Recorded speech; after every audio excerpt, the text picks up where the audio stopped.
प्रिय विद्यार्थी मित्रों, सप्रेम नमस्कार। मैं बलराम द्विवेदी आज की इस क्लास में आप सबका हार्दिक स्वागत कर रहा हूं। मैं हिंदी व्याकरण के अंतर्गत आज हम लोग वर्ण के भेद इस विषय का अध्ययन करेंगे। जैसा कि हम लोगों ने पिछली वीडियो में वर्ण के भेद के रूप में स्वर और व्यंजन, इसके दो भेद के बारे में हमने आपको जानकारी दी थी। पिछली वीडियो में हमने स्वर की परिभाषा और स्वर के भेद के बारे में विस्तार पूर्वक आपको जानकारी दी। इस वीडियो में वर्ण के भेद के अंतर्गत व्यंजन ध्वनियों के बारे में हम लोग जानकारी प्राप्त करेंगे। तो आइए हम देखते हैं कि व्यंजन ध्वनियां क्या होती हैं या व्यंजन किसे कहते हैं। तो जिन वर्णों का उच्चारण स्वरों की सहायता से किया जाए तथा हवा कंठ से निकलकर मुंह में रुक करके अर्थात मुंह के अलग अलग हिस्से को छूकर बाहर आए, उसे हम व्यंजन कहते हैं। संक्षेप में पुनः एक बार मैं आपको बता रहा हूं कि व्यंजन वर्ण वह होते हैं जिनको बोलने के लिए स्वरों की सहायता ली जाती है तथा व्यंजन ध्वनियों के उच्चारण के लिए हवा जो है वो कंठ से निकल करके मुंह के अलग अलग हिस्से को छू करके बाहर निकलती है। हम इसे व्यंजन ध्वनि कहते हैं। मूल रूप से हिंदी में जो मूल व्यंजन की संख्या है उनकी संख्या 33 है। अगर आप पिछली वीडियो मेरी देखे हैं तो उसमें हमने आपको वर्णों के बारे में बताया था कि हिंदी वर्णमाला में कुल 52 वर्ण होते हैं और 52 वर्ण के भेद के बारे में 11, 2, 33, 4, 2 इस तरह से उसको हमने योग के माध्यम से 52 की संख्या बताया था।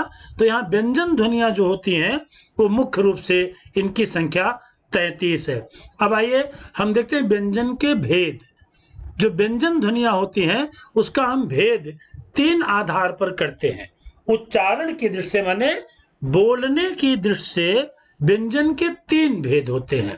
पहला है स्पर्श व्यंजन, अंतस्थ व्यंजन और ऊष्म व्यंजन। पुनः देखिए उच्चारण माने बोलने की दृष्टि से हम जब व्यंजन ध्वनियों का भेद करते हैं, उसका वर्गीकरण करते हैं तो उसके 3 भेद, स्पर्श व्यंजन, अंतस्थ व्यंजन और ऊष्म व्यंजन। अब आइए हम देखते हैं कि स्पर्श, अंतस्थ और ऊष्म व्यंजन क्या होता है। देखिए उच्चारण के आधार पर वर्णों का वर्गीकरण, ये हिंदी वर्णमाला के जो वर्ण हैं इनको उच्चारण स्थल की श्रेणी में विभक्त किया गया है। इस चार्ट के माध्यम से मैं आपको 3 श्रेणियों में 3 इसके भाग में आपको मैं बताना चाहता हूं कि श्रेणी क्या है और उसका उच्चारण स्थान क्या है और उसकी ध्वनियां कौन कौन सी है। तो सबसे पहले कंठ, जिन ध्वनियों का उच्चारण हिंदी वर्णमाला की जिन ध्वनियों का उच्चारण हम कंठ अर्थात गले से करते हैं उसको हम कंठ या कंठस्थ ध्वनि कहते हैं। ये कंठ गला से उच्चारण होता है। अब इसमें स्वर और व्यंजन दोनों का वर्गीकरण है। यहाँ पर हम आपको पूरे वर्णमाला के वर्गीकरण के बारे में बता रहे हैं। तो जो कंठ ध्वनियां होती हैं इन ध्वनियों को आ, का, खा, गा, घा, अंगा, हा एवं विसर्ग माने जो हा, जिसका उच्चारण हम हा के रूप में करते हैं। अयोगवाह के रूप में मैं विसर्ग ध्वनि के बारे में आपको बता चुका हूं। तालव्य, जिसका ताल से उच्चारण होता है, उस ताल की ध्वनियां कौन सी हैं? ई, चा, छा, जा, झा, या, सा। तो ये जो ध्वनियां होती हैं हम इसको ताल ध्वनि बोलते हैं क्योंकि इसका उच्चारण ताल से होता है। अब मूर्धन्य जो इसका उच्चारण होता है, मूर्धा माने हमारा जो दांत होता है और जो हमारा ताल होता है उसके बीच के स्थान को मूर्धा कहा जाता है। तो ये है री, टा, ठा, डा, ढा, ड़ा, रा, शा, ढा, ढ। तो ये जो ध्वनियां हैं इन ध्वनियों का उच्चारण हम मूर्धा से करते हैं। आप आराम से इसी चार्ट की सहायता से हिंदी वर्णमाला का उच्चारण करके प्रत्येक ध्वनियों की वैज्ञानिकता और उसके उच्चारण स्थल की प्रमाणिकता समझ सकते हैं। इसके बाद है दंत, इसका उच्चारण हम दांत से करते हैं। आप देखिए ता, था, दा, धा, ना, ला, शा, जा, ये जो ध्वनियां है इसका उच्चारण दांत से होता है। अब फिर ओष्ठ ध्वनियां हैं। दोनों ओठ हमारे उच्चारण अवयव का सबसे बाहरी जो पार्ट है, हिस्सा है, वो ओठ होता है। और हिंदी वर्णमाला की ध्वनियों का, कुछ ध्वनियों का उच्चारण हम ओठ से भी करते हैं, जैसे उ, ऊ, पा, फा, बा, भा, मा। अब देखिए इसमें जो ये पवर्ग की ध्वनियां है, 5 ध्वनियां, इनके उच्चारण में हवा हमारे मुंह से जब बाहर निकलती है तो हमारे दोनों होंठ आपस में स्पर्श करते हैं, पा, फा, बा, भा, मा। इसके बाद नासिक की श्रेणी है। नासिक का मतलब जिसका हम उच्चारण नाक से करते हैं। मैंने आपको बताया कि हिंदी वर्णमाला में जो 5 वर्ग हैं, कवर्ग, चवर्ग, टवर्ग, तवर्ग और पवर्ग, इन 5 वर्ग की अंतिम ध्वनियों को नासिक के व्यंजन कहा जाता है। डा, न्या, ड़, ना और मा, ये जो है हम इसको नासिक के व्यंजन कहते हैं। इस चार्ट की सहायता से आप प्रत्येक वर्णों के उच्चारण स्थल को समझ सकते हैं। फिर कंठ तालव्य, कंठ और तालु, ए और ऐ, ये कंठ और तालु से इसका उच्चारण होता है, इसके लिए उसको कंठ तालव्य ध्वनि कहते हैं। फिर कंठोष्ठ माने कंठ और ओष्ठ दोनों से इसका उच्चारण होता है, ओ और औ। कंठ से ध्वनि निकलेगी और ओष्ठ तक उसका स्पर्श होता है, तो इसको हम कंठोष्ठ ध्वनियां कहते हैं। इसको दंतोष्ठ ध्वनि, अंतिम चार्ट का अंतिम श्रेणी जो है दंतोष्ठ, इसको दांत और ओष्ठ, वा और फा, ये जो यहाँ देखिए नुक्ता लगा है।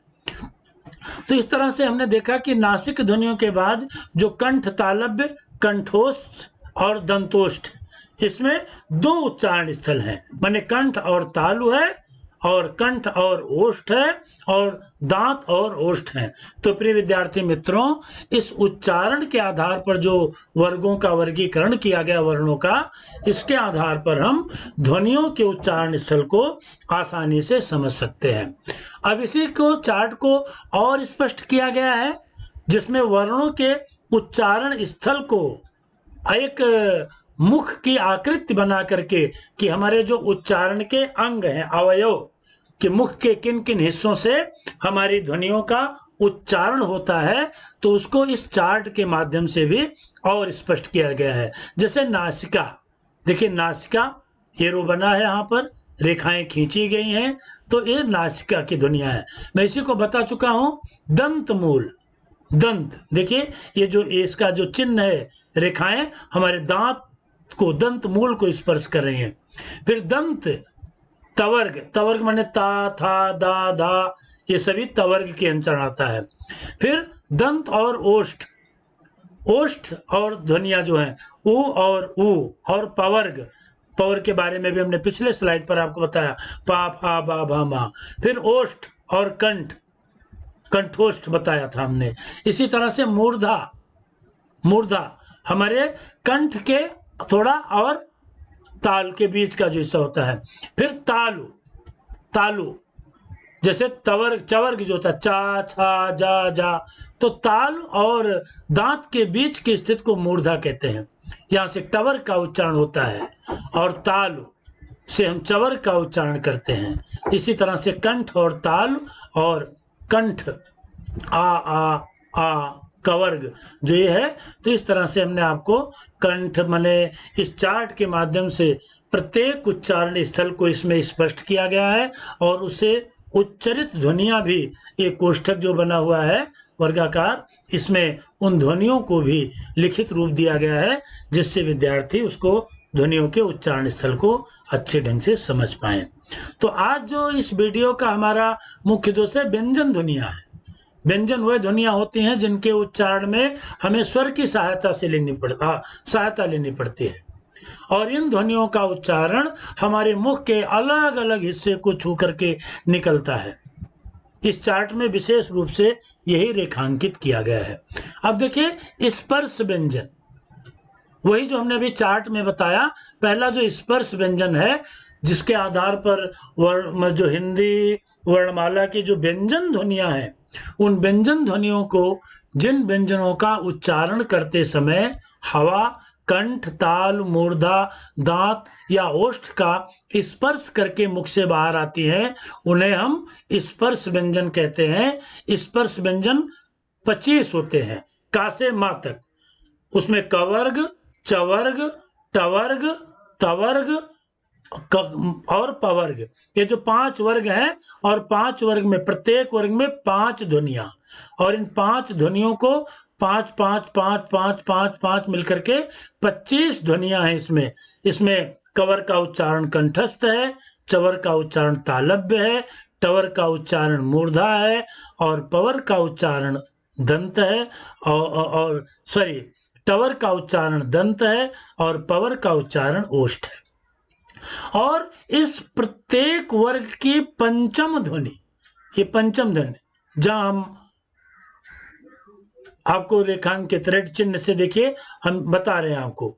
तो ये जो 5 ध्वनियां हैं, ये प्रत्येक वर्ग की पंचम ध्वनि, प्रत्येक वर्ग का पंचम वर्ण जो होता है, हम इसको नासिक के व्यंजन कहते हैं। तो पहला हमने बताया स्पर्श व्यंजन। स्पर्श का मतलब होता है छूना। जो व्यंजन ध्वनियां हमारे मुख के अलग अलग हिस्से को छूकर निकलती हैं, मुख से बाहर निकलती हैं, ओष्ठ तक कंठ से निकल करके, इन्हें हम स्पर्श ध्वनि कहते हैं। अब आप देखिए दूसरे में अंतस्थ व्यंजन।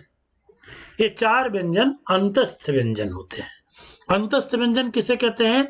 जिन व्यंजनों का उच्चारण स्वरों और व्यंजनों के मध्य का होता है, उसे हम अंतस्थ कहते हैं। मैंने हृदय से, अगर आप अपने हृदय पर अपना हाथ रखिए और उच्चारण कीजिए इन 4 ध्वनियों का, तो लगता है इसका उच्चारण हम अपने हृदय से, अंतःकरण से कर रहे हैं। या, रा, ला, वा। तो इसीलिए हम इसको अंतस्थ व्यंजन कहते हैं। इसकी संख्या 4 होती है। और अंतस्थ के बाद ऊष्म व्यंजन है।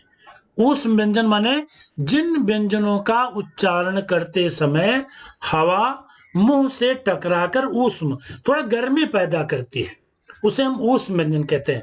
कहने का मतलब है कि जिन ध्वनियों के उच्चारण में हमारे मुंह से निकलने वाली हवा थोड़ी उष्मा प्रदान करती है, माने उसमें थोड़ी गर्माहट होती है, तो ये भी 4 हैं। सा, सा, सा और हा, ये ऊष्म व्यंजन के रूप में जाने जाते हैं। इसके बाद संयुक्त व्यंजन। अब संयुक्त व्यंजन क्या होता है?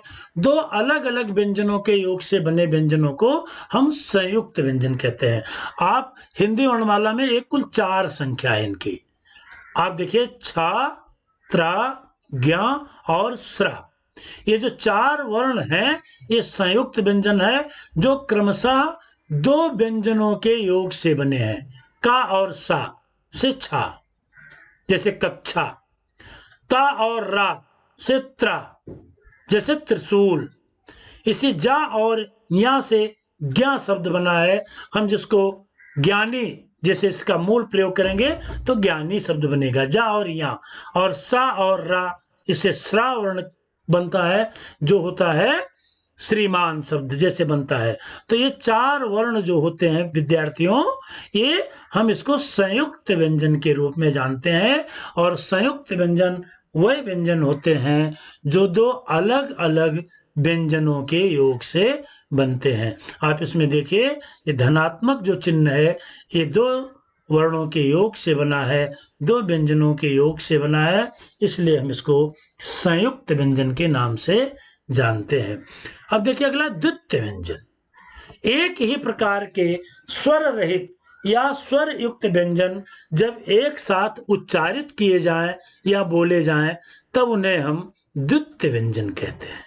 ये द्वितीय व्यंजन में जैसे देखिए, जो प्रयोग शब्द है, गन्ना, पत्ता, दिल्ली, छक्का, बच्चा, तो इसमें 2 ध्वनियां स्वर रहित व स्वर युक्त व्यंजन जब एक साथ उच्चारित होते हैं। अब जैसे इसमें देखिए, दोनों समान ध्वनियां हैं, जैसे ना और ना, तो न, गन्ना।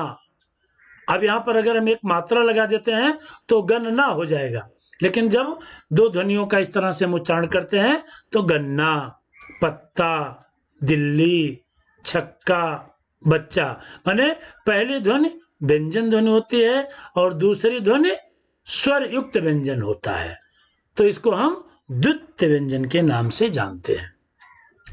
और अब इस तरह से व्यंजन ध्वनियों के बारे में हमने आपको बताया। अब अगली वीडियो में हम वर्ण विचार के अंतर्गत जो और चीजें हैं आपको वो बताएंगे, लेकिन उसके पहले थोड़ी सी जानकारी और देना चाहेंगे। जो उच्चारण में श्वास की मात्रा के आधार पर जो व्यंजनों के प्रकार होते हैं वो भी अल्प प्राण और महाप्राण। देखिए, उच्चारण में श्वास की मात्रा, जब हम उच्चारण करते हैं तो बोलते हैं, तो व्यंजन ध्वनियों के उच्चारण में हमारे जो उस पर श्वास की मात्रा लगती है उसके आधार पर अल्प प्राण और महाप्राण। अब देखिए, अल्प प्राण, जिन व्यंजनों के उच्चारण में वायु की मात्रा कम होती है उसे हम अल्प प्राण कहते हैं। फिर से ध्यान दीजिए, जिन व्यंजनों के उच्चारण में वायु की मात्रा कम होती है उसको हम अल्प प्राण कहते हैं। देखिए, प्रत्येक वर्ग का पहला, तीसरा और पांचवा व्यंजन आते हैं। ये वर्ग क्या है? वही कवर्ग, चवर्ग, टवर्ग, तवर्ग और पवर्ग, ये जो 5 वर्ग होते हैं, तो प्रत्येक वर्ग का जो पहला व्यंजन, तीसरा व्यंजन और पांचवा व्यंजन है। जैसे कवर का गा और पांचवा माने जो नासिक के व्यंजन होता है। इसी तरह से चवर का भी, टवर का भी और तवर का भी और पवर का, माने प्रथम, तृतीय और पांचवा जो पंचम वर्ण होता है वो अल्प प्राण होता है। अंतस्थ व्यंजन भी अल्प प्राण व्यंजन होते हैं, जैसे या, रा, ला, वा, ये भी अल्प प्राण, उसके नाम से ही ध्वनित होता। अल्प माने थोड़ा, प्राण माने श्वास, वायु, तो जिसमें थोड़ी वायु लगती है उसे हम अल्प प्राण कहते हैं।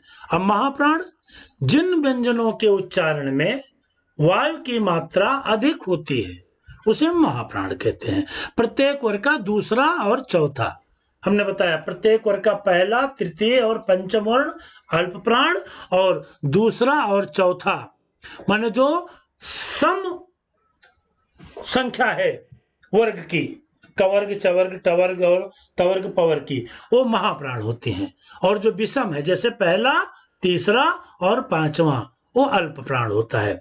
इसके अलावा खा, ग, छा, जा, ये देखिए प्रत्येक वर्ग का, कवर्ग का 2 वर्ण है, फिर चवर के 2 हैं, फिर टवर का, फिर तवर्ग का और ये पवर का, तो दूसरा और चौथा व्यंजन। और इसके बाद जो ऊष्म व्यंजन होते हैं ये भी महाप्राण के अंतर्गत आते हैं।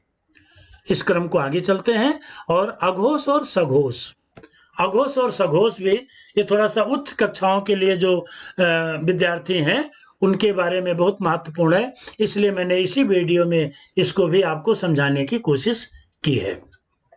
ध्वनि की दृष्टि से जिन व्यंजन वर्णों के उच्चारण में स्वर तंत्रियां झंकृत होती हैं, हमारा जो स्वर तंत्र होता है, स्वर माने आवाज, हमारे बोलने के समय जो हमारी स्वर तंत्रियां होती हैं जो झंकृत होती हैं, हम उनको सघोष कहते हैं।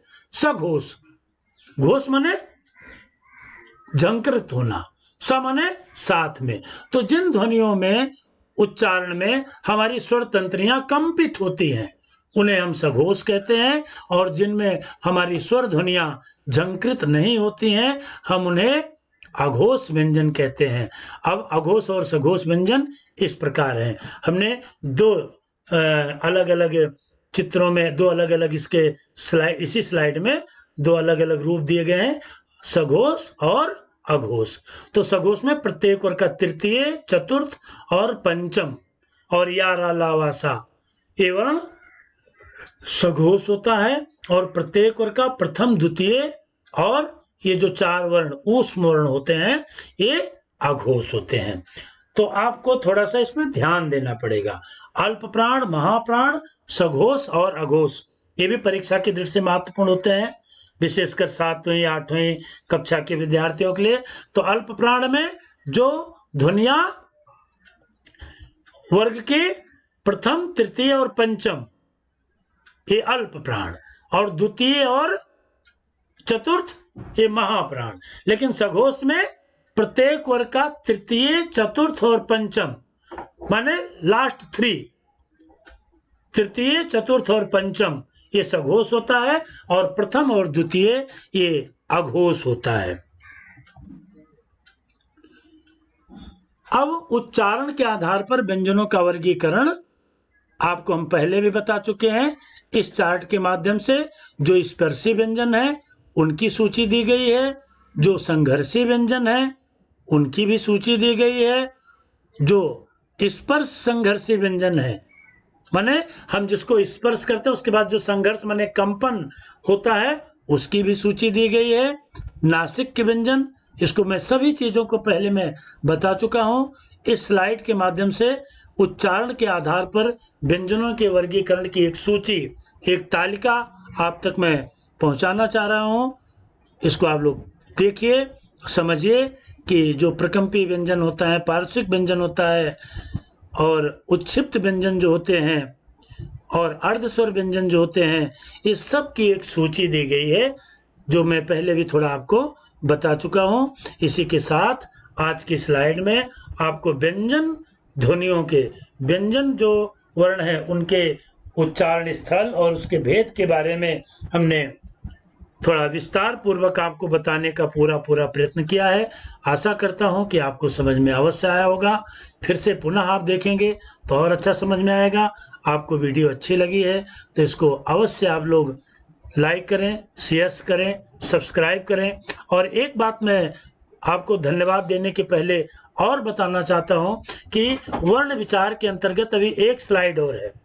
वर्ण विचार के अंतर्गत कुल 4 स्लाइड आपको, कुल 4 वीडियो में वर्ण विचार भाग 1 जिसमें वर्ण और वर्णमाला की जानकारी दी गई है।